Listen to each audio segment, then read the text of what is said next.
Welcome, everybody. So, today, let's lower that microphone a tad, hey? Very good. That feels more comfy. Um, so, gonna talk about. I almost didn't do a Christmas podcast, but then some sort of angels commandeered my nervous system and forcing me at gunpoint, like kind of astral laser point, I guess technically, but um, nah. But more or less, I'm gonna. I don't know. Just feel like talking about like celebrating, like the importance of celebrating something, you know. Um, and so like it'll be a bit about Christmas, but kind of more just about like celebration in general. Because like, what does that mean to celebrate? You know, that's kind of interesting, isn't it? Do you Would you say you celebrate things very much? Would you say you think it's important to celebrate things? Would you say that you are good at celebrating things? Would you say you have room for improvement at that? Like, because you can celebrate anything. Um, I mean, you can celebrate. I think ultimately we want to celebrate every single moment, and that's the kind of highest state of living, like you know, a life of grace, you know, or living as like a sage, you know. You're just every moment you're just it's just overflowing with gratitude, appreciation, um, uh, just kind of not just understanding life and making good choices, like being a balanced person, um, but also, you know, loving life and giving your energy to it and letting it, you know, overwhelm you almost, like just kind of allowing life in to your heart and uh, yeah, uh, all that other scientific stuff, like letting life into your heart. Um, but you know what I mean, I think. Uh, so what is celebration? Oh, but okay, well, you can celebrate that like each moment, but you could, you know, like when you do something good, you should celebrate, right? It's natural to. You will do it anyway on some level, I think. But I think it's important, like when you do something good, to kind of like yeah, recognize that and mark that, like consciously, to kind of allow yourself to kind of, you know, give yourself a pat on the back and be like, yeah, that was good. Because the thing is, when you do the opposite, I'm pretty sure you're doing a counter celebration, aren't you? I am. You know, when I mess up, I'm like, "Grr!" There's no question of like, yeah, I'm gonna be giving myself a talking to. So then, but when I do something good, it isn't it doesn't it follow logically that I should be doing the same thing in order to be a balanced person? Um, and whether that's just something for yourself or whether it's that you're helping others, or and even if it's all relative, like even someone who's very very depressed, just to get out of bed, or even just to be like almost about to get out of bed, if that's progress compared to what they've been their, you know, their normal average kind of state of being, then that's worthy of celebration, you know. And so I think some people who are very, really, you know, highly functioning or something, like just go-getters who are just, maybe they've got less trauma, or maybe they're born with a brain or body that just, personality that just makes them, you know, more productive and more effective or more charming or more disciplined or whatever, or whether that's all from their soul and, you know, past lives or something, or just their you know, family, genetic memory, whatever it is. Some people kind of can manifest their dreams more easily or more successfully, more reliably than other people. So for them, maybe the standard would be higher, you know, like maybe something that for them, for me would be like, wow, I want to celebrate that. For them, it might be just no big deal. But I think, you know, the point is, when you do something good, you should celebrate for practical reasons, um, and just in order to encourage yourself to keep moving, because the opposite's got to happen for sure when you know, you mess up.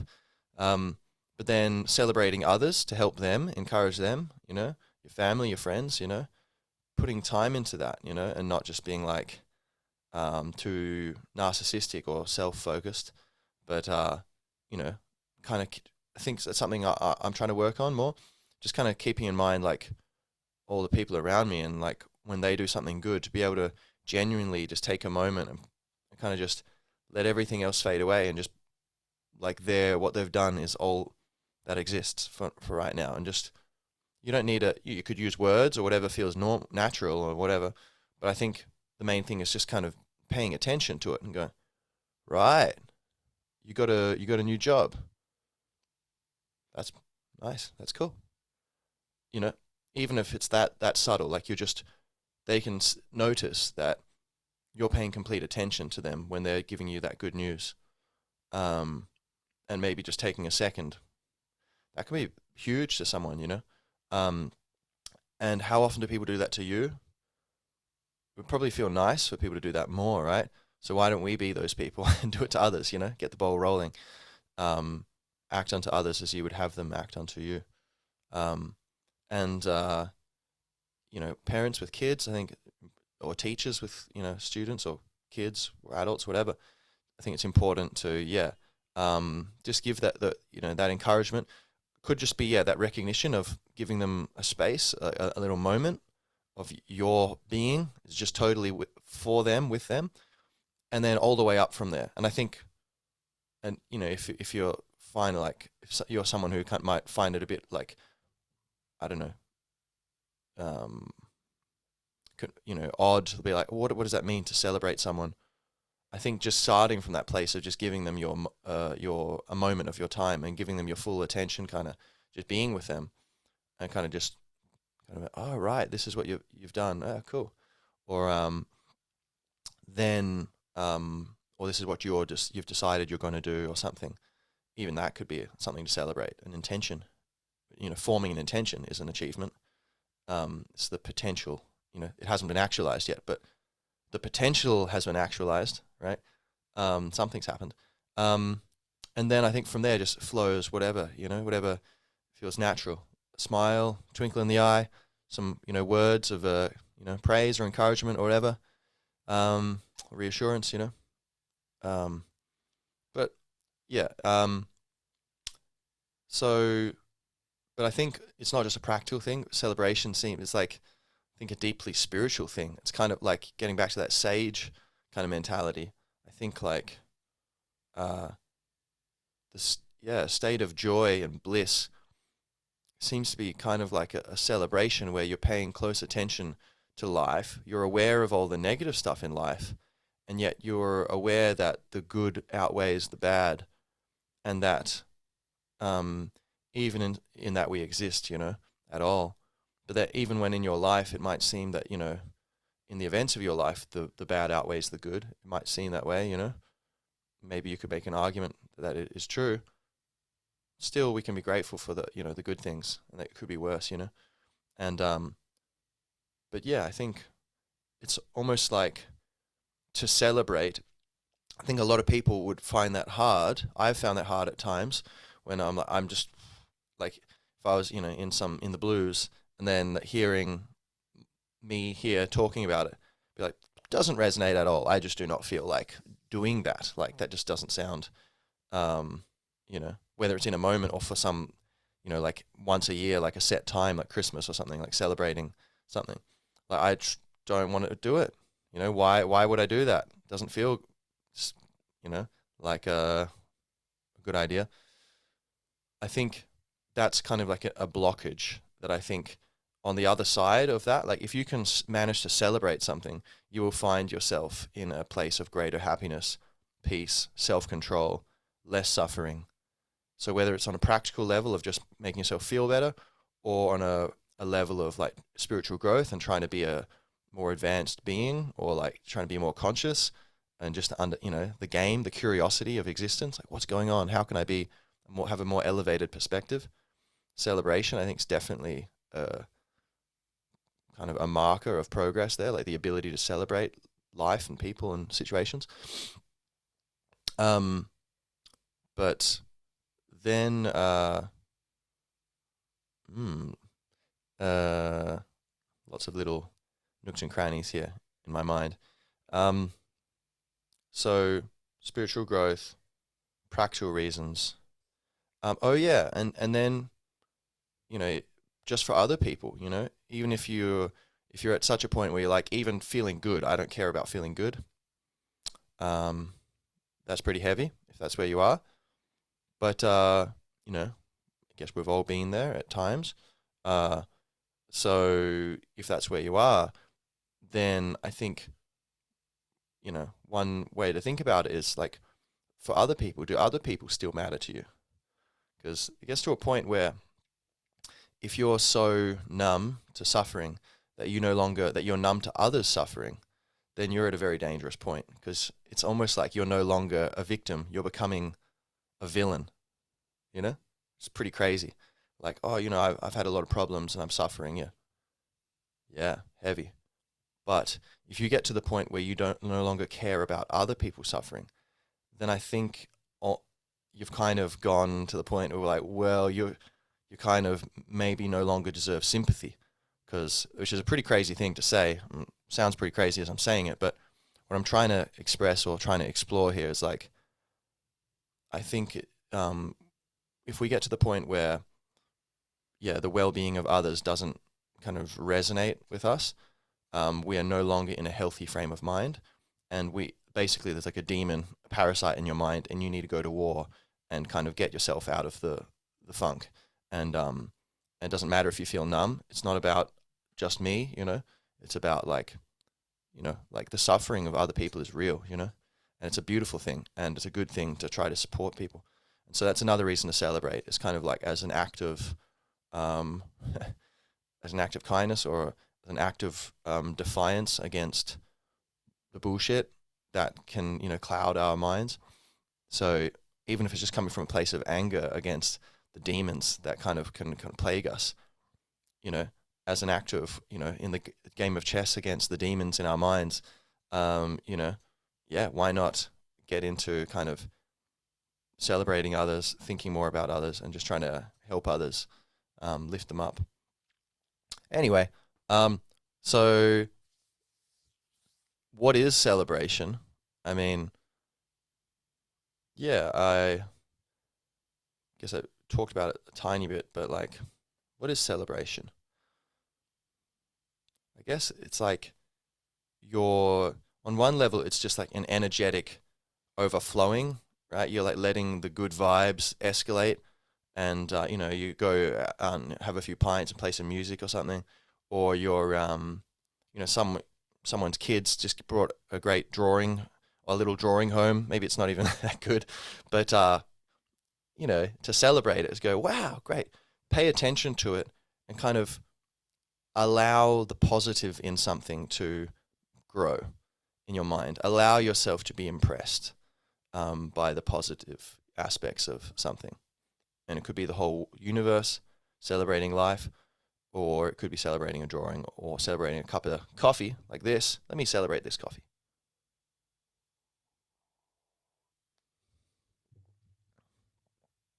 That is a remarkable cup of coffee. That's delicious. Thank you, coffee. Um, and you know, just to be silly, I often like say thank you to objects. I'll be like, thank you, shoes. Or like as I'm throwing stuff out, but thank you for your service. Give it a pat. Off you go to the bin.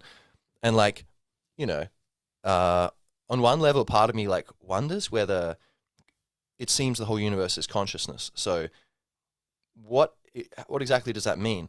Is that like dormant, or does it, you know, little inanimate, so-called inanimate objects? Is there some sort of part of the field of God which is there and is kind of aware, you know? And so I don't know. I hold that as a possibility. So I'll be like, yeah, thanks, plant, or you know, the little Christmas tree here, Elijah. I'll be like, good night, Elijah. Thanks for the lights. Turn off the lights.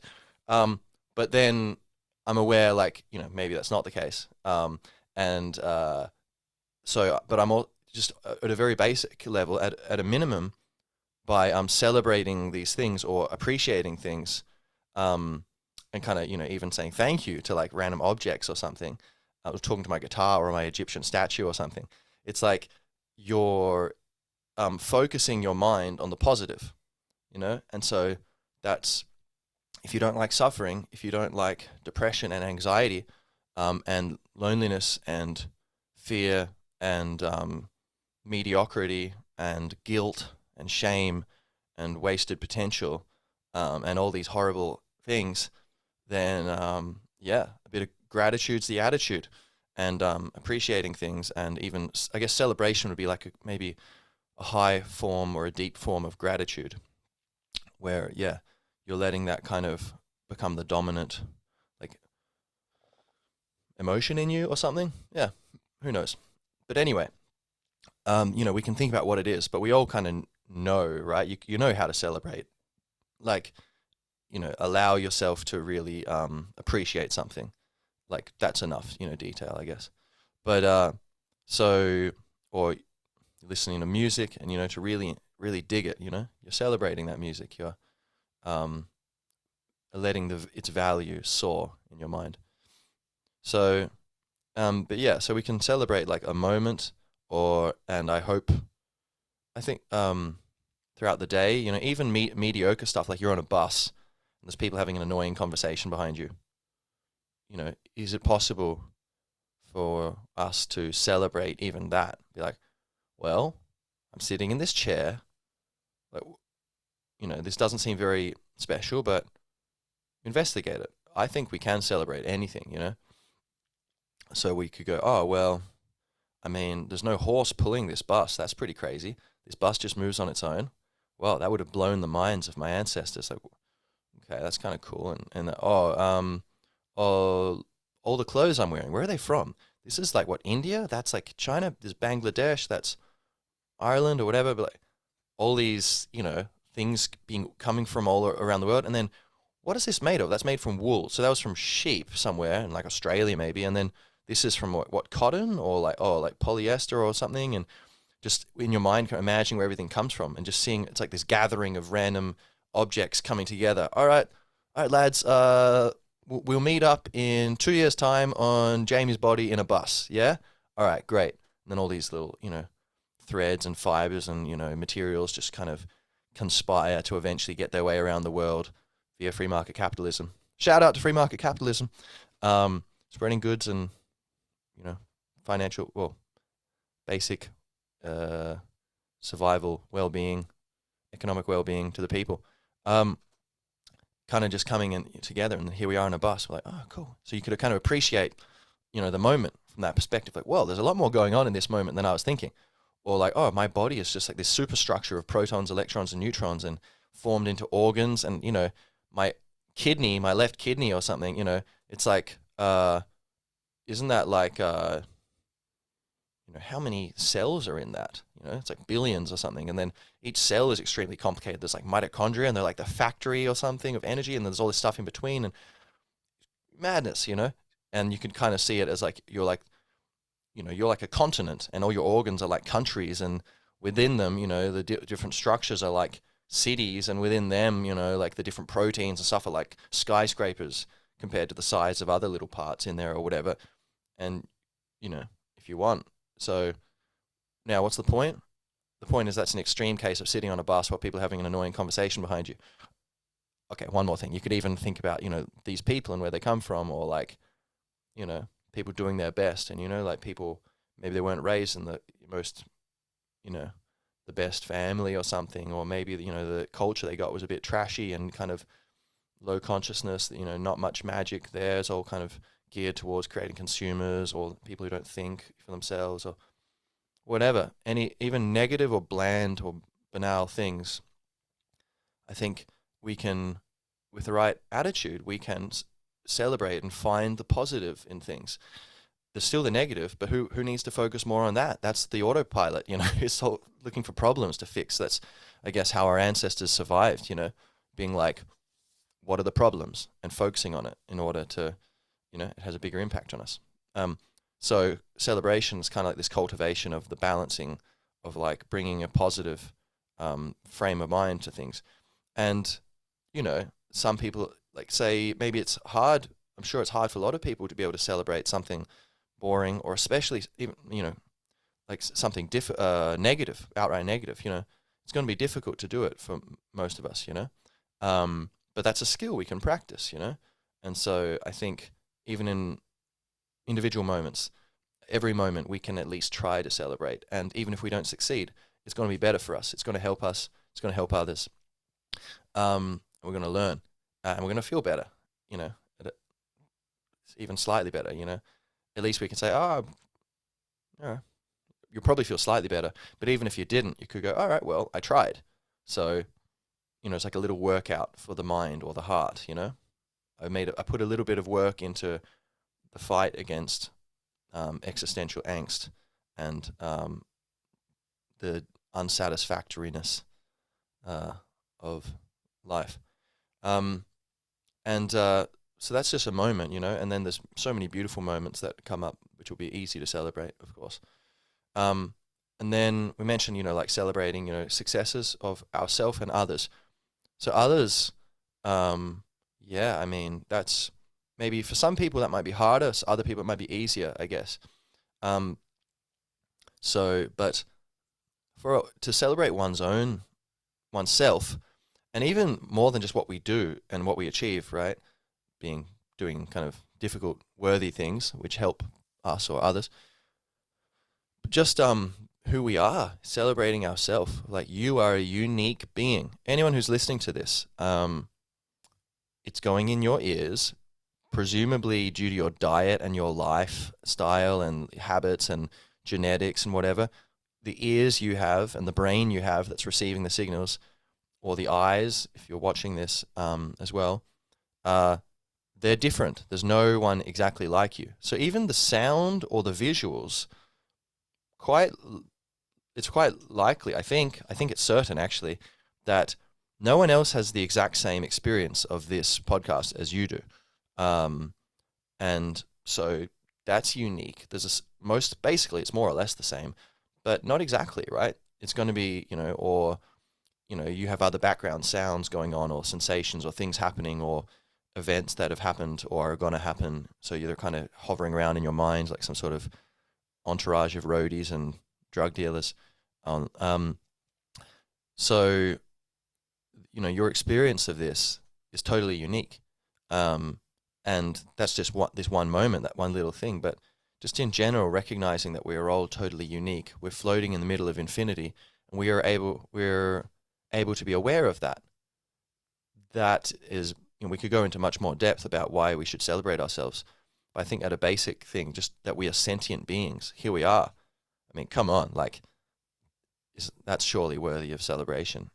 But I think a lot of us have a block there about celebrating ourselves. Some of us don't have enough of a block. They're like, yeah, I'm the best, I'm the greatest, And I don't know, maybe that's fine, but it seems like you could go too far with that and get, egotistical or whatever, or unhealthy with it. But I think a lot of people, it's hard to try to balance humility and self-celebration. But I think it's really important to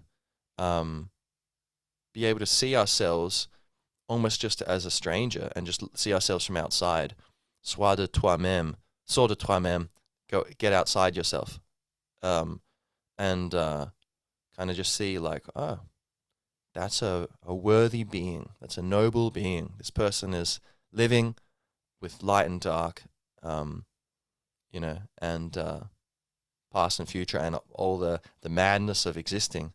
And at a very minimum, that's an interesting being right there, right here, who I am in fact. And I think if you focus on that, you'll get to a point of acknowledging that you're much more than interesting, compared to, say, a shelf. Wow, look at that shelf. That human being over there, whoever it is, that's a human being, okay, but look at that shelf. Wow, that shelf sure is interesting. Human being is way more interesting, and then even beautiful and even good, and there are many virtues we all have, dormant or budding or blooming, wilting sometimes, but this just means it's going back to dormant. There are seasons and everything anyway, but so yeah, self-celebration I think is really important. And if you need convincing for why to do that, because that's going to improve life for other people. If we celebrate ourselves, we will be happier, we will be more balanced, we will be stronger, and then we can support others more. And there's a lot of people out there who are like barely hanging on, so that's not so nice. And so we might think like my happiness isn't really important, or I'm a bad person, or I'm not good enough, or I could be better, or I'm too this, I'm not enough that. But yeah, that's all bullshit. That's all kind of nonsense. Like, yeah, no one's perfect, but like at a fundamental thing, I think it's not just we should like ourselves, we must like ourselves. We owe it to each other, actually. So, and if you think other people don't matter, then, whew, I don't know what to tell you. That's kind of rude, Anyway, so, and deep down, we all do matter to each other. What I believe is going on is deep down, we all naturally love each other because we all understand we are branches on the same tree. It's not like, oh, I'm here and you're there. We're totally separate. Our bodies are being sustained and run, not by magic, exactly, not exactly, but by, the coding of human biology that's, in our genetics and in what maybe in the morphogenetic fields or whatever that run our bodies. So it's this chain of biological programming and perhaps psychic programming going back, to the beginning of time. And we all share that, I have a head. Oh, you have a head too? Oh my God, we have so much in common. That's amazing. Do you have like nostrils? No. Yeah, me too. That's wild. Whoa. What's your family name? We might be related. Like, so, yeah, I think we're all, connected. And anyway, like even just the air between us is all made of the same subatomic particles as our heads and bodies and whatever. So, we're all actually one. So, but that's neither here nor there. It's everywhere. So, let's see. Now, Christmas. Woo, Christmas. Let's get a G chord for Christmas.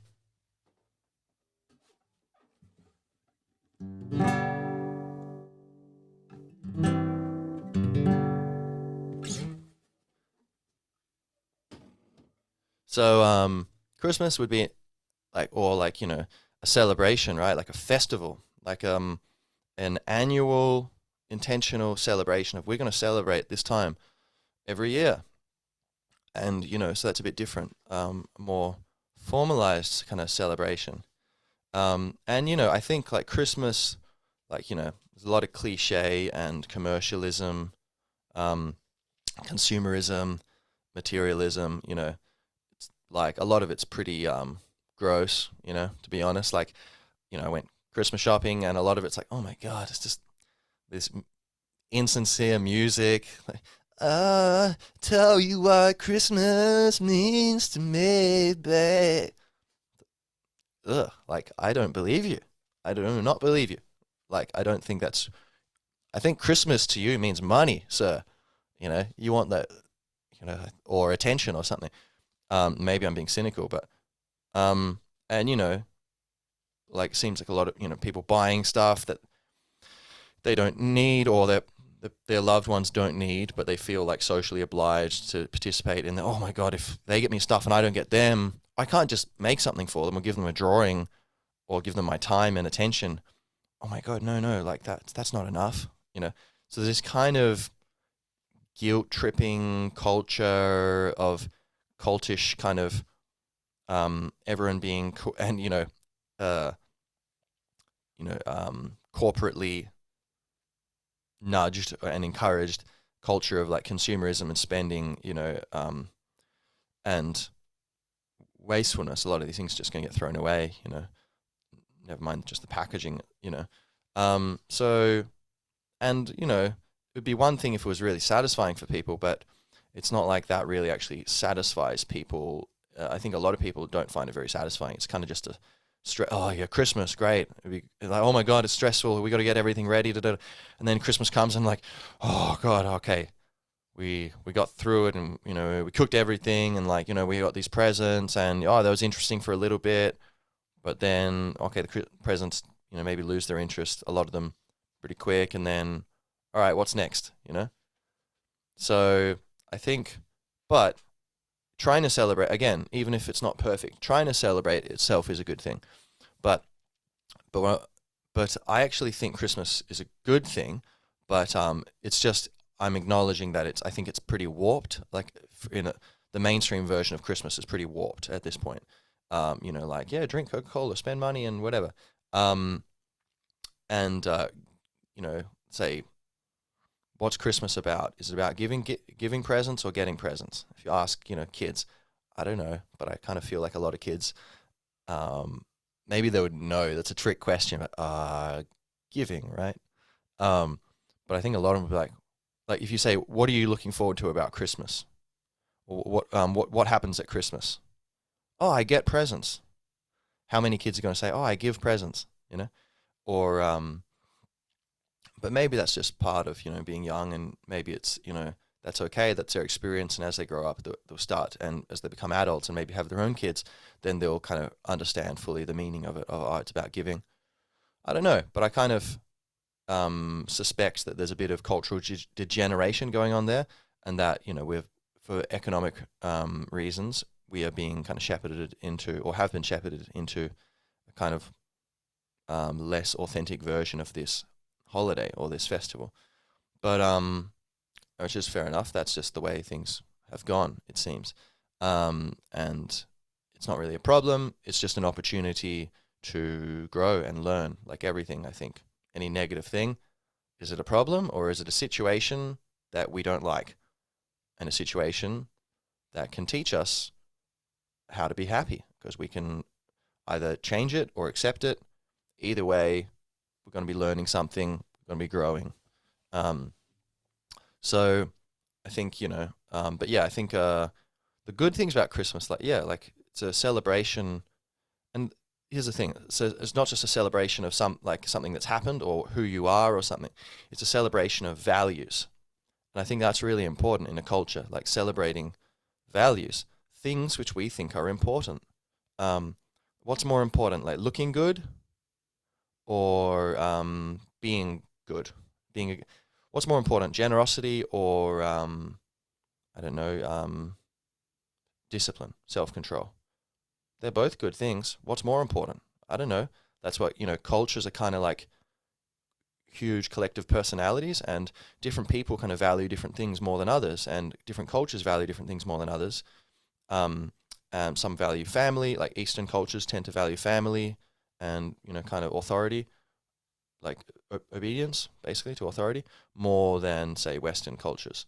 That kind of thing, So there are these different values, and I think festivals or these mass celebrations are very important for kind of focusing awareness on the values that the culture is trying to cultivate. And it's part of just the life of a culture. And so Christmas, I think, is an opportunity, to celebrate generosity and love and happiness, just like, Merry Christmas, Happy Christmas, may you be happy, or, be like, wishing you peace and joy, love and laughter this Christmas, Even like if you're sending, like I send Christmas cards to people, and, when I'm writing these messages, I'm trying to, I don't want to write the same thing. So I'm kind of trying to think of, it's pretty easy really, but just think of different ways to say things and different things to focus on. And while I'm wishing that to others, it's making me aware of what Christmas is all about, or what life is all about. Because basically it's just, I think it doesn't need to be Christmas. You don't need to use the word Christmas. You can call it whatever you want. It's probably co-opted from a pagan, winter solstice festival back in the day. and you could celebrate at any time of the year. But I think one, like annual, that's pretty powerful. We're symbolic creatures, we're very, smart and very advanced and conscious and all that in some ways. But we're also animals, and so I think the symbolic impressions are very powerful, and it's and I think a necessary and part of kind of our experience is to maintain these symbolic kind of structures and use them wisely as tools, like fire can cook your food or burn down your house. So using symbolism properly. So not to make money, say for corporations, but to kind of spread well-being, wisdom, happiness, health among the people. And maybe we could even have both of those things, that would be pretty cool. No problem with making money, but it's just so long as you're not a parasite, so long as you're helping people. So yeah, I think as I write those cards, or as I was writing them, yeah, it's kind of focusing my mind on these qualities, and then I'm kind of feeling them more in myself, And so, or you listen to music, or you see the signs and stuff. Maybe in a healthier future Christmas kind of, it'll be, and maybe honestly, maybe for other people who, maybe there's plenty of people who they do just have that pure version of Christmas, and they just see through the commercial aspect, and they're like, that's fine, no big deal. Maybe they're more forgiving than me. I don't know. And so, but I do think in general there's room for improvement of this, the way we celebrate it. But that the core of it's very beautiful. It's not like it's celebrating, might is right, and the tough guy wins. Weaklings be damned, no weaklings allowed, or something. You could easily imagine like a culture like that, like Ubermensch, like or like the Aztecs. Were the Aztecs celebrating Christmas? No, they were like killing thousands of people on pyramids, cutting out their hearts. So it was like conquest. Yeah, the jaguar. We are mighty. And that's just a different thing to consider as important. And they were celebrating different things, worshipping different things, like kind of raising different values as preferable. And who knows what the best values are? But I think the way we can really learn is kind of seeing history as a scientific experiment where, the variables are often not very well controlled, but it's a continuing mass experiment. And so we can see, hey, this country had these values, say, of freedom, and everyone got really wealthy and they figured out all these things about how the universe works. Interesting. Maybe there's something to that freedom stuff. Or this culture went really deep into us against them mentality, and whoopsie daisies, there was a bit of a genocide. Maybe us against them mentality is not a good idea. And then, or maybe certain cultures have freedom, but it creates other problems. Okay. So like, say the hippie culture thing, didn't kind of went downhill. Like, maybe there was maybe it's not just freedom. Maybe that's missing something. Maybe it's freedom and responsibility in balance or something, And so we can kind of learn through history what values create what consequences, and so what will create a sustainable, happy, healthy society, a wise society, with wise, happy, healthy people, and so that's in progress, to be continued. But while we are learning different cultures, I think it's important to kind of not get too cynical and just kind of see our cultures as we learn everything from our culture. Well, when we're kids, like we learn so much from our cultures, it's, you have nature, and then on top of that you have culture, and then on top of that you have like the individual, or maybe the family and the individual. But like culture, like, without it, culture includes language, behaviors, customs, ways of doing things. So we owe so much to it. And part of that is these values, orienting values in the culture. And how are they chosen? How are they maintained? How is the competition between values and perhaps cooperation and, alloying and mixing between values? How does that progress? Well, part of it is the individuals and the institutions of the culture choosing values to celebrate and getting after and celebrating them. And whatever most people celebrate, that they're going to kind of be encouraged and perpetuate, through time as the values of that culture, the direction it's pursuing. So I think it's very important to participate in these group celebrations. And so, Christmas, I'll wish people Merry Christmas. I was, buying something I was at the checkout, like, Merry Christmas. Yeah. And that, she didn't say it back or anything, but that's fine. I mean, it's about giving, I wasn't expecting it back. If she said it, oh, cool, great. But I was like, yeah, Merry Christmas. I'm walking off, that's fine. In my mind, it's like, it's the time of the year when the culture is trying to reinforce certain useful or healthy, uplifting ways of being, values. And so I like participating in that. But yeah, so, and I guess, we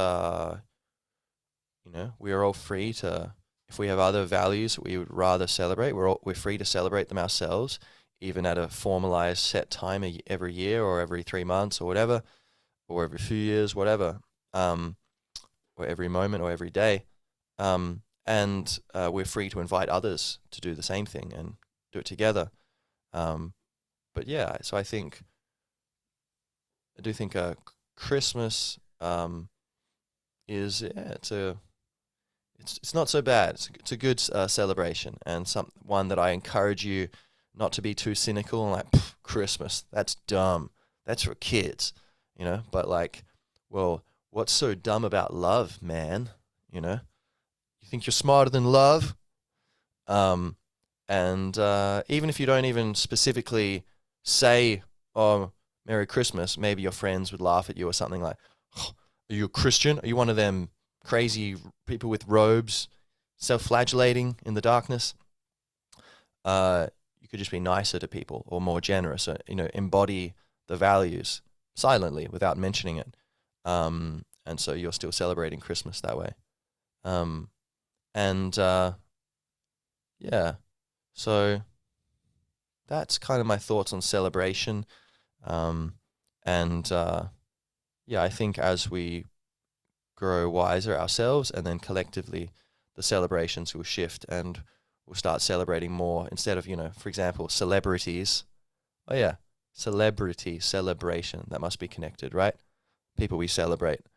Yeah, I don't know. I think a lot of those people, some of them are really cool, but I don't really think they deserve to be treated like, superhumans or something. Except for Bob Dylan, sure, fair enough. Yeah, but the people and the values and the things we celebrate will change, and I think it's a fun thing, to be part of individually, and then you're participating in the collective thing. Right now, I'm participating in the collective thing, even though primarily it's just for me and anyone who wants to listen. I'm like, yeah, cool, let's have a little chat, and I enjoy exploring these things and sharing. So the idea of celebration and what it is and how it should be used, and the idea of that, we should, and we can and we should kind of practice celebration as a skill. Like, we can get better at it, at seeing the positive things in things, and whether that be a situation or a person or even a value, kind of orientation for living. And wisdom, I would say, is probably the highest value we should be honoring and celebrating. The idea of living in alignment with the laws of nature, being wise, having a clear vision of life, and striving nobly, even if imperfectly, doing our best to live in harmony with others and to uplift all beings based upon this awareness that we are all connected. We're all part of this great, majestic, Lion King-esque savanna of freedom, tree of life, And finally, of course, we would be remiss if we didn't mention that celebration itself deserves to be celebrated. The capacity to celebrate is a wonderful thing. So, you know, the fact that we can focus on positives and kind of uplift them and create a, you know, feedback loop of gratitude, uplifting our vision and our motivation, and our opportunities and options, capacities, and then creating a better life, and then more to notice, more positives to notice. The ability to celebrate is something we are able and hopefully willing to celebrate, and not to be too cynical about, like, because it's very kind of, I don't know, kind of fashionable to be cynical and not to celebrate things, but it's also kind of dumb. And as much as I could celebrate dumbness, I'd rather celebrate wisdom. So, woo! All praise the celebratory instinct, the divine giggle of sentient existence. Now, Merry Christmas. Nolig Hana Dweev. Have a good time, and whether you're celebrating Christmas or you're just celebrating good vibes or some other virtue, some other value that you're into, or celebrating your own, you know, traditions from Japan, or, you know, France, or the moon, or Alpha Centauri, or wherever it may be. Yeah, happy celebrating, and thanks for tuning in. And the new year is coming, and it's an open book, an empty page full of potential for the ink of your earnest dream. So, see ya next time.